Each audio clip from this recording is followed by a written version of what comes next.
what if I'm like spending my time on something that's not even gonna be seen or heard, you know?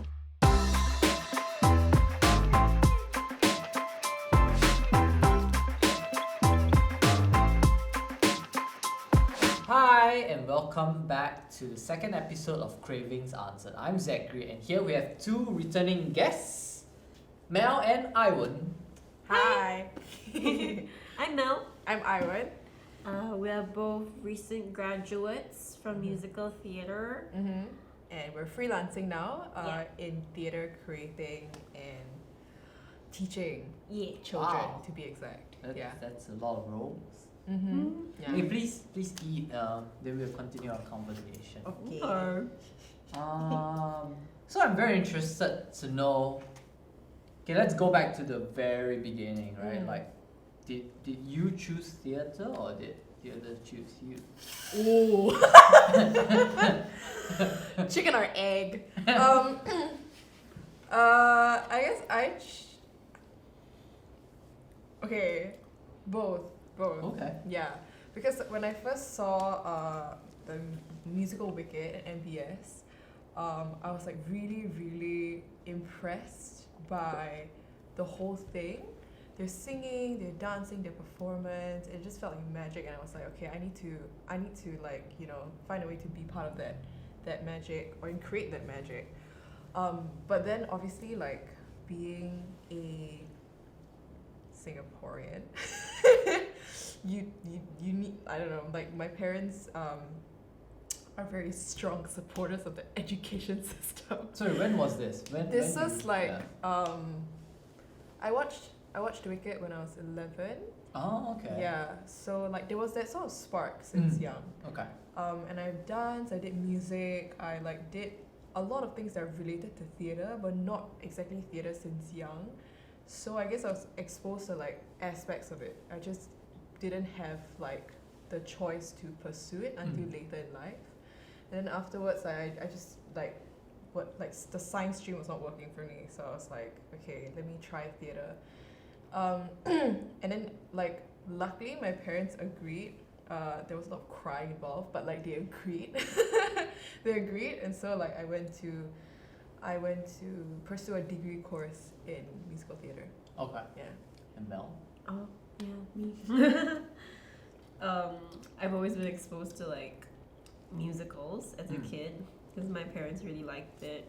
Like I watched Annie and Oliver and Sweeney Todd, and yeah. And when growing up, I was always performing, and in my later teenagehood, which is like almost 20s time, I was joining like a bunch of musical theater workshops for adults, and like I noticed that there was like a really big community here, and like I found a second family in nice. those people, and like they were all like, you should like audition for LaSalle. And then I asked my dad, can I go to LaSalle? And then he was like, I don't see why not. And then I went, It's totally yeah, very different. supportive parents, Very different. Yeah. So yeah. okay, that's cool. Then I always wonder, okay, so then you graduated from musical theatre and now you're teaching. How did you jump from that? I don't think it was any of, like, to be frank, it was like not our first choice to teach. In fact, it's like not, like, we don't teach, like, it's not our dream to teach. Right. It's just that teaching is a very good, stable source of income that a lot of us freelancers in theatre making require to continue like pursuing our passion in theatre. I think like a lot of artists in Singapore, freelance artists in Singapore, understand that the jobs don't come not naturally, they don't come very often, or like they don't come regularly. Yeah. That's the word. It's not regular. So you need to, at like dry seasons, you need something to like feed you. Yeah. Yes. Yep. And like teaching is not bad. I'm not saying like I do it just to get money. Teaching's great. Teaching is great. Like you learn a lot of things from teaching. You learn to like keep your stamina up because like we teach children, so they're like your energy is up there. So yeah, your energy also has to be up there. So like, it trains you to like think quick on your feet, be very, very versatile, and also like just be hella energetic, which is good for theatre. So it has its perks, but it's not something that we want to do. Like, it's not our end goal. Definitely not. Right. Yeah. Right. So have you actually thought about your end goal, Oh yes. or? Oh, okay. Please share. You want to go first? I would like to keep performing forever, like forever. Like if I'm 30, yeah, I would like to play a mom. When I'm Okay. 50, I would like to play possibly a grandma. Or And- an older or mom. an older mom. When I'm 80, I hopefully want to play The a ghost. oldest mom. A ghost Oh. or Okay. just what? Yeah, Yeah. forever. For me, for me, a bit shameless, but I want to like be able to make it on like the big stages like Broadway or West End, and Okay. on film, like I don't know, Netflix hire me. Yeah. But anyways, yeah, we both want to get that. Yeah. Yeah. I want Hopefully to. once- I want to work on a cruise. Yeah. I want to work on Disney cruise. Oh. I want to be Moana. You set your goals high, and then when you fall, Yeah. it's like not that low, you know. You're like oh, Disney Okay. cruise, That's and a then very they're like, interesting way of oh, thinking. how about like a yacht? Yeah. Yeah. Were there any differences when you were acting on stage and then now when you're teaching your student? So I used to be quite reserved in terms of like my movements and my expression. But then when you teach kids, you realize that when you want, like, they have terribly short attention span, like so short. So you need to be very, very like energetic, and your expression needs to be like huge, Okay. right? So Mhm. like when you're happy, usually you're like aha, but the kids you're like, hi guys, you know, you need to like, oh my god, guys, this is the most exciting thing ever. Then you'll be like, oh, something's happening, like I need to listen. Otherwise they'll just be like, so, oh, the ball, you know, like they will just lose you. Sounds so exhausting Yeah, already. it is. This is why my class is only 30 minutes to 45 minutes long. So yeah, that's what teaching kids has helped me in achieving. An expression. Yeah, Okay. in like turning on that like listen to me, you know, that sort of thing. Yeah.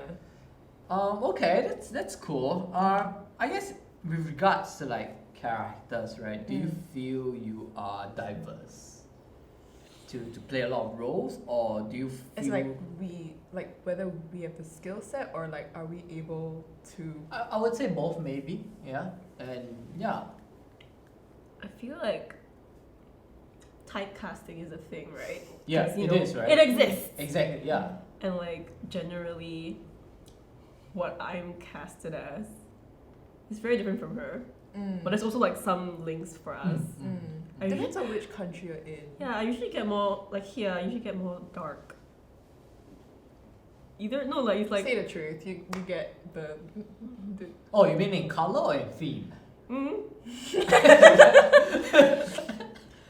Oh, okay. There are a lot of there are a lot of like for her the truth is that yeah, there are a lot of the characters that like for me it's very like bright, bubbly, Okay. Chinese graduate, Gen Z sort of thing. But then for her in Any race. Singapore, she falls under any race, and then if it's like the roles that require not darker skin, it's like roles that are like not as shiny. Okay, Yeah. okay. I'm not really like, oh, you Right. want a bubbly like influencer? No. And then like, yeah, it's like Chinese, like yeah, Yeah. Right. yeah. So Right. Chinese privilege is real, guys. It is. Yeah, But yeah. as like a director, like how do you usually go by casting? I think firstly it depends on the script, right? The script will kind of like determine what kind of story I want to tell, and that's where it either close down a lot of doors or open up a lot of possibilities as well. So I guess it's really project by project basis. If you're talking like there is a client behind, then it's a bit harder because they have a very fixed Yeah. mindset. Yeah. And sometimes even as creatives, you just got to learn how to accept it, because you know that if you try to fight it, then you gotta Yeah, pick very your battles lah, you know, Yeah, very sometimes. tricky because It is. the things we do, we sort of have to appeal to the audience Yeah. in a sense. So it's like a vicious cycle, you know, like what we feed to the audience is what the audience eats, and then they're like, okay, we're used to this kind of content, then they sort of like, yeah. But I It's guess tricky. to add Oh, on it's to like real that, food metaphor. yeah, it's true. But I guess to add on to that, if you see it from a personal standpoint, like if there is no client or anything, then it's really up to like me to kind of decide what kind of story I want to tell. And for me, I always believe in the question I ask myself is, do I care about my audience? And to me, no, I don't really care about my audience. So it really depends on like what. We love you, don't worry. It really depends on what matters to me. Okay. Yeah, and that's when I would decide kind of like what kind of cast I wanna. I think what's also very interesting is like currently I'm working on this project, right, where I wrote the script, and the script involves like different scenarios of abuse, but I never really explicitly mentioned that. Okay, so with the characters it's like mother and son, husband and wife, father and son, but I never really explicitly say that they have to come from a Chinese family. And what was interesting is that during the casting process, which at the start obviously I wasn't really involved in, so the producers would like cast a range of people, right? And when they showed the options, right, what was interesting in especially the husband and wife is I saw a mix. Like I saw an Indian lady for one of the pre-selection, and perhaps an Angmo, a Western guy, and I thought that actually that diversity can actually still work with regards to the story, you know, that I wrote. Yeah, so it does open possibilities as well. So what are you excited and fearful about? Fearful? And yeah, Excited or fearful? and fearful And fearful. at this stage of your life. Oh my god. The future, yeah. I'm excited and fearful of the future. Like really, like I can't think of anything else. Because I'm excited to see what I can accomplish, but then I'm fearful of like what I end up not accomplishing. But then maybe like along the way I would achieve other things. So yeah, it's a But do you feel that that is a personal expectation you set on yourself, or is a expectation coming from society in general? Are you society? Yeah. Yep, she Are is you society.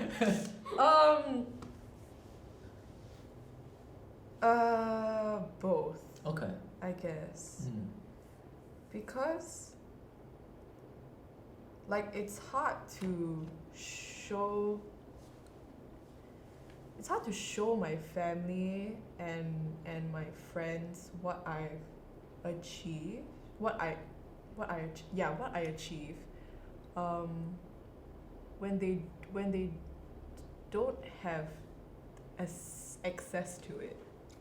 So like let's just say like I achieve a more like commercialized I get a more like commercialized project, right? Like let's say a Netflix show. Then it's a very like It's more it's recognizable. a very like it's a very recognized like proof. Okay, this is what I do. Like it's on a popular platform. Yeah, but I also like it's a very like, oh, do I just chase like fame for fame, you know, sort of thing. So yeah. Mel, Jesus any Christ. thoughts? What was the question? What are you excited and fearful about at this point of your time? I would say the future, but in a different way. So I'm excited for the things that I'm gonna create, not just like perform. Like I wanna like create things. I wanna write shows, I wanna write musicals, I wanna write music, I wanna write albums. I just wanna make like Art. musical art, you know? And like because I'm both terrified and excited about it, I just end up not doing it. So I'm terrified that I'll never get to be able to do Right. it because I'm like filling my time up with other things. Mm. But then when I actually have time to sit down and do it, I will like overthink and be like, what if I'm like spending my time on something that's not even gonna be seen or heard, you know? Yeah, big scare. And Life's it's, scary. and it's also hard like right now. Like right now in this stage of life, we're trying to like get financial be stable financially. It's hard to like let everything go and then Yeah. just Just spend sit time on down and creation. create something. Yeah. Yeah. So yeah, I'm scared that like if I don't do it now, I'll never have time. Or if I like get all these jobs now and like just pile things up, then I'll really never have time to do it. Right. Yeah. Yeah. Yeah. Ah.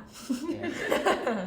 But woo. But what about trying to navigate a balance? Do you think it's possible or Well, we did with the cabaret, because the cabaret was us creating something. okay? We almost died in the process.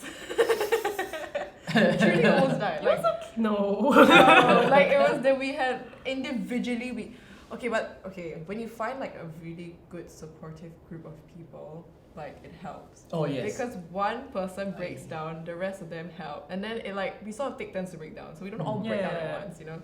So that's good. It's So a I lot guess of that's crying. yeah. So I guess that's how like we balance it. It's nice. Yeah. Find a good support system. Yeah. Really. Yeah, I totally agree, especially as like creatives, right? You need that. Yeah. Oh But yes. oh sorry. Yeah, no, please, you can. As a director, like, is there any tips on like? But you do mostly film, right? Yes, Film I do directing. mostly films. But like, how do you usually? Because like in film, you don't just care about that the look. You care about like the angles. It's more like there are more dimensions in a sense. How do you juggle that? I think firstly, one key important role as a director is to work closely with your producer to find the right people. That starting process, right? It's not even pre-production, but that process of bringing your team together is, in fact, I feel like is the most important thing, because firstly you need to know what kind of project you want to make, and you need to know who are the people who can help empower you to lean into that direction. I think many times that there is the general, I don't know if general public is the right word, but there is an assumption that they think that the director knows everything, and they should be the one to like give instructions to everyone. You know? But I think that is a very sort of like a dictative mindset which should be banned, and it should never exist, because in fact I see it more, my working process is the people you find should, because they are so focused in their own roles, right? Like the director of photography is in charge of camera and lights, the production design is in charge of art. They should empower the director in the details. Yes, they must understand what the director wants and where is the direction is heading, but you can tell how skillful this person is when they start conceptualizing their decks and treatments and proposals for the director to see how to bring this vision to life. And of course then the director will have a plate of decks, and then he will see how his job is to make sure that it's consistent or inconsistent depending on his style, right?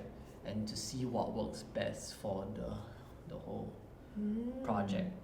As to how the person navigates through that, he needs to have an idea of what he wants, and I think that's the important thing as a director.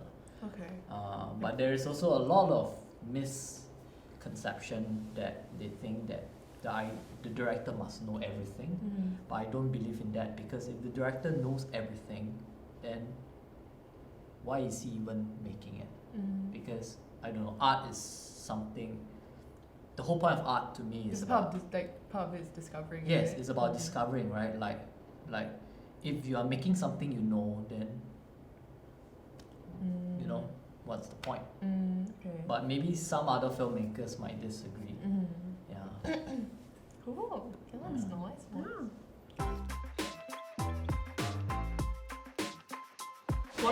Yeah. And I'm itching. okay, Mel, you can start. My mom is full work. Come to Honey Queen's Burlesque, we're here every month. Every month in the First Saturday of every Yeah, just month. follow Honey Queen Burlesque on Instagram. All the shows we have. We don't have anything until next year, but like yeah, just follow us. Oh, Monster in the Mirror, guys. Watch it. It is a show created by a small collective called Bite Size, and it's good. Talks about mental health. Yeah. We all need to talk about mental health.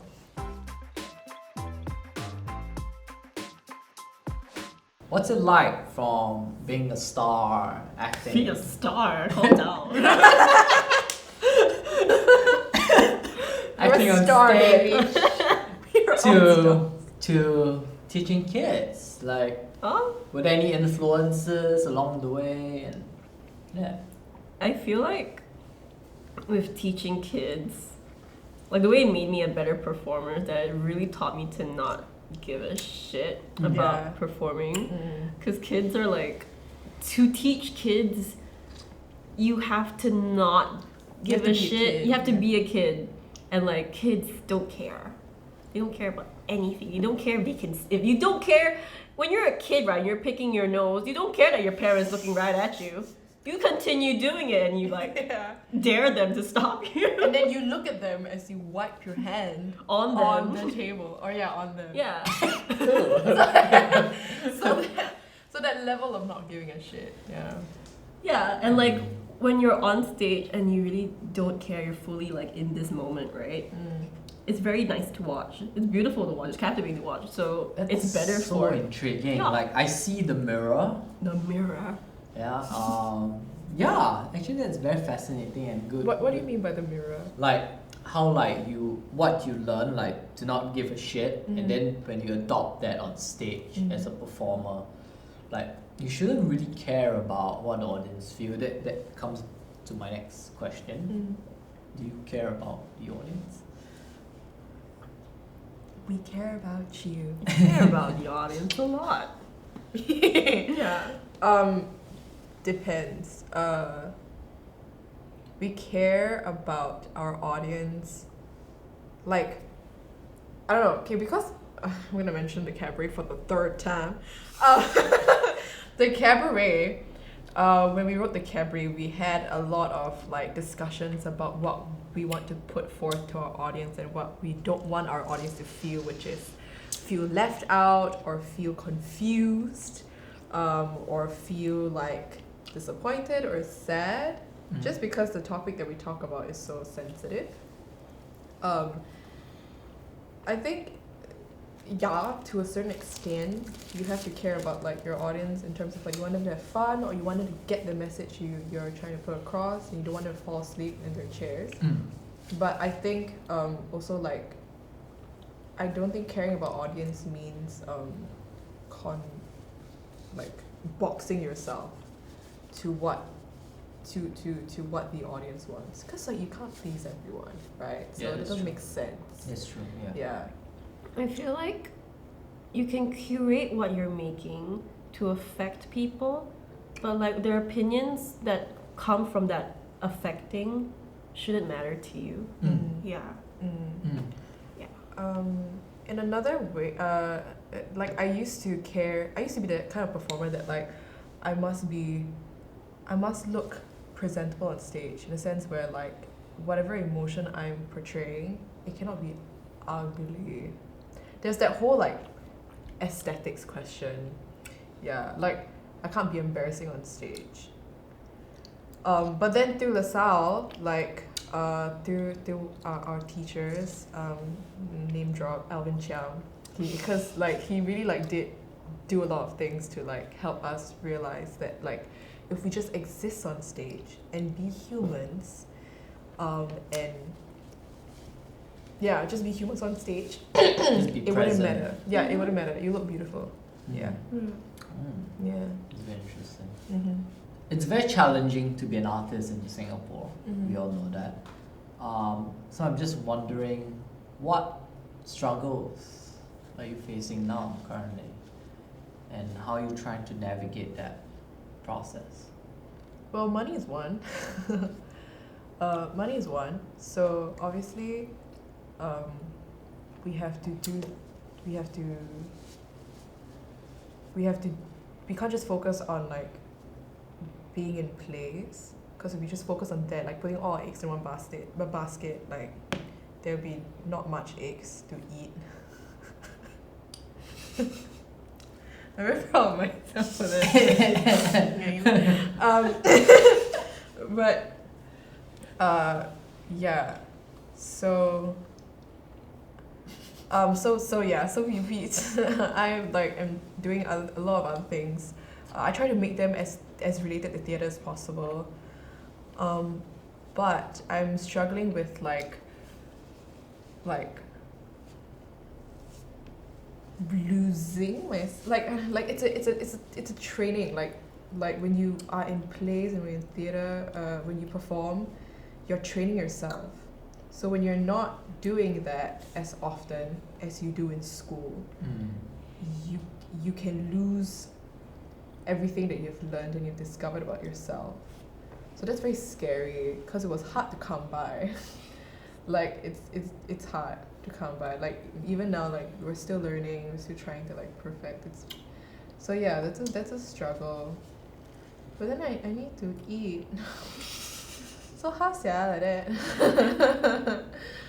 Actually, Yeah. that's a very interesting thought process, but I see it a bit differently from a directing standpoint. Mm-hmm. Maybe actors feels different, but I guess for directors, I feel that I think the stronger directors are the ones who don't stay in the industry all the time. Like they go and do odd jobs. They experience life in general. And when you want to make a film that really speaks to them, then that's where they need to find the right people to help create that voice. As compared to like someone who does a lot of commercials, which is fine, nothing wrong with that. But I just feel that when you're I just feel directing is a lifestyle. And you need to really experience. The more you experience, the more you'll be able to tell more compelling stories. I agree with that. Like if you just focus on one thing, like if you just constantly like acting in plays and you don't really like go out to struggle and overcome obstacles, like and experience life, it's also hard to be a very like well-rounded actor. Yeah. Because like you won't be able to relate to a lot of emotions, Yeah. or like you relating to the emotions will be less layered Yeah. if you experience it Correct.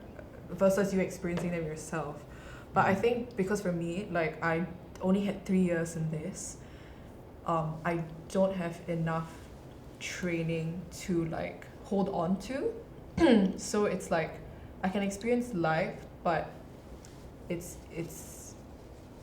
super easy to lose that training that I had just because I didn't have 10 years of it. Like if I have 10 years there, I feel like okay, yeah, experiencing life would help me rather than like stop me from improving in my craft.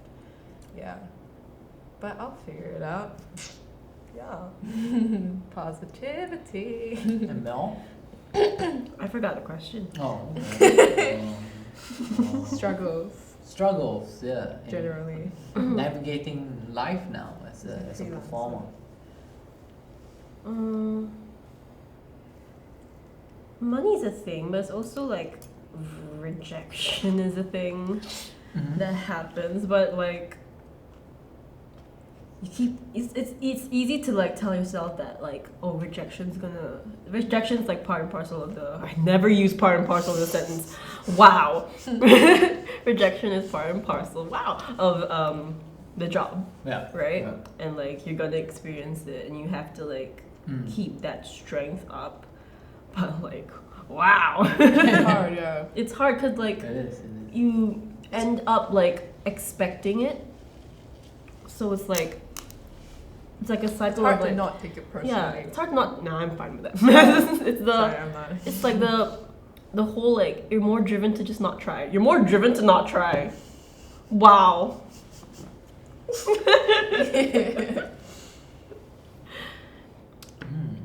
So, but like coming to the whole point of like expectations, right? Mm-hmm.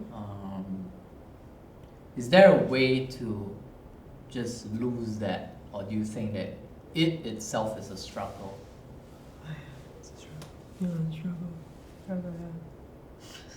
I think when you put a lot of importance in it, it's Because you care. because you care. Mm. For me, it's more like, I guess the way I was brought up, like it's very easy to put the blame on myself. Like, so if I don't succeed in an audition, it's very easy to be like, oh, I didn't sing as well, I didn't dance as well. If only I did this, it would have been better. So like, was this whole idea of expectation, is it something do you feel you can learn to cut it off, or is it difficult? Like to not expect, Oh. like the mindset. I feel like it's because it's a very bad mindset to have, right? Yeah. Because it's very toxic to yourself. Yeah. Because you're just like you're not trying for yourself. You're just like, no, you should always try. Yeah. Wait, as in what? No, Try because like to- for me, I expect to not get a thing, Oh, so yeah, I yeah. don't try to audition, or I don't try to put myself out there. Mm. Whereas that's wrong. You should never do that Mm. because you're worth it, and you have to try because Mm. because you never know. Mm. Yeah. But then for me, right, the opportunities come by harder and they're more rare. So like when the rejection comes, it's like now I have to wait a longer amount of time for the next thing to come. So it just hits a little harder and like it lingers for a while. So the wanting to not try is like there. Mm. But like you should never do that. You should always try. Yeah, for me, yes, always try, guys. Mhm. I mean, it's hard to always try, but yes, for me, the expectation thing, like expecting myself to get it when I don't get it, like it's hard because like with the way I was brought up in my household, the first thing to do whenever we don't get something, like get good grades or like get first place in a competition, is to think that I didn't get it because the others are better than me, right? But then in our industry, people are always like, oh, you're not what they're looking for. Like just in terms of like class type, like could be the color of your hair is not what they're looking for, you know? But then it's easy because the way I was brought up, it's just like, oh, I didn't do better than the others. Like I didn't sing as well, or like I made a mistake during my dance, or I didn't smile bigger, or like that sort of thing. So yeah, it's just hard because like it's 22 years of habit.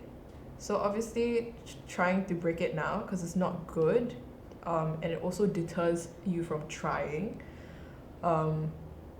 But I guess it's sort of like, because mine comes from thinking I didn't do good enough, right? So then my way is just to practice and then be accountable. So if I practice and I didn't get it, then I'll just be like, okay, you did your best, you know? Like you showed them what you had and you know what they're looking for, sadly. But at least I don't have that, I didn't do my best, that sort of thing. So yeah, that's what I'm trying out now. I'm trying that solution right now. But obviously, it's always gonna be harder. Yeah. It's always gonna be hard because you lose money and you lose opportunities and you lose a job that you want. So it's just hard. Yeah. So to other people who are aspiring to be in theatre or to do musicals like you both, do you have any advice for them? Find a group of people that will tell you the truth, you will tell the truth to, and that you're just that close that you trust each other enough to like not hurt each other's feelings. Yeah. Yeah. Yeah. For me,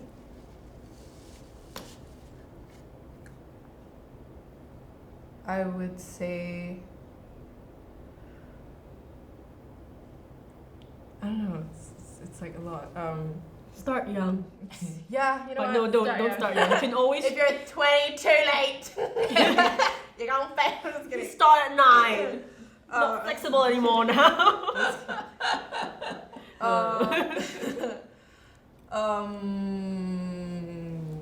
Go to school for theater. Honestly, like it will help. It will help you.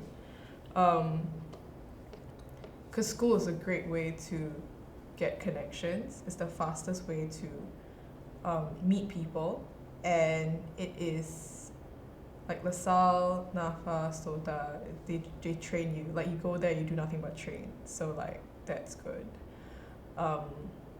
Obviously, like in every school, there's gonna be pros and cons. There's like every school is lacking in some way, but don't focus on that. Focus on what Yeah. you can learn from You it. can always take something out from Yeah. the school, Yeah. from any learning environment. Yeah.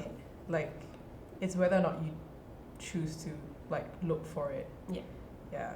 Like it's hard and like this industry is hard enough. Why make it harder for Yeah. yourself? You know? Yeah. But then general advice is also like don't make it hard for yourself. Don't make it hard for Eat well, sleep well, go to therapy, yourself. take care of yourself. But therapy is Yeah. expensive. That's why the group of friends. Yeah, have a good group of important. friends. But how about for those who don't make friends easily? Oh, that's interesting. Right? As an introvert. Find an extrovert who will make friends for you. Yeah. Yeah. Alright, that's very insightful. So that's all my questions tonight. And if you have any interesting topics you want us to talk about, please comment down below. Otherwise, if you enjoy our content, don't forget to like. Subscribe. And click the notification bell. We'll see you in the next one. Bye bye. Bye.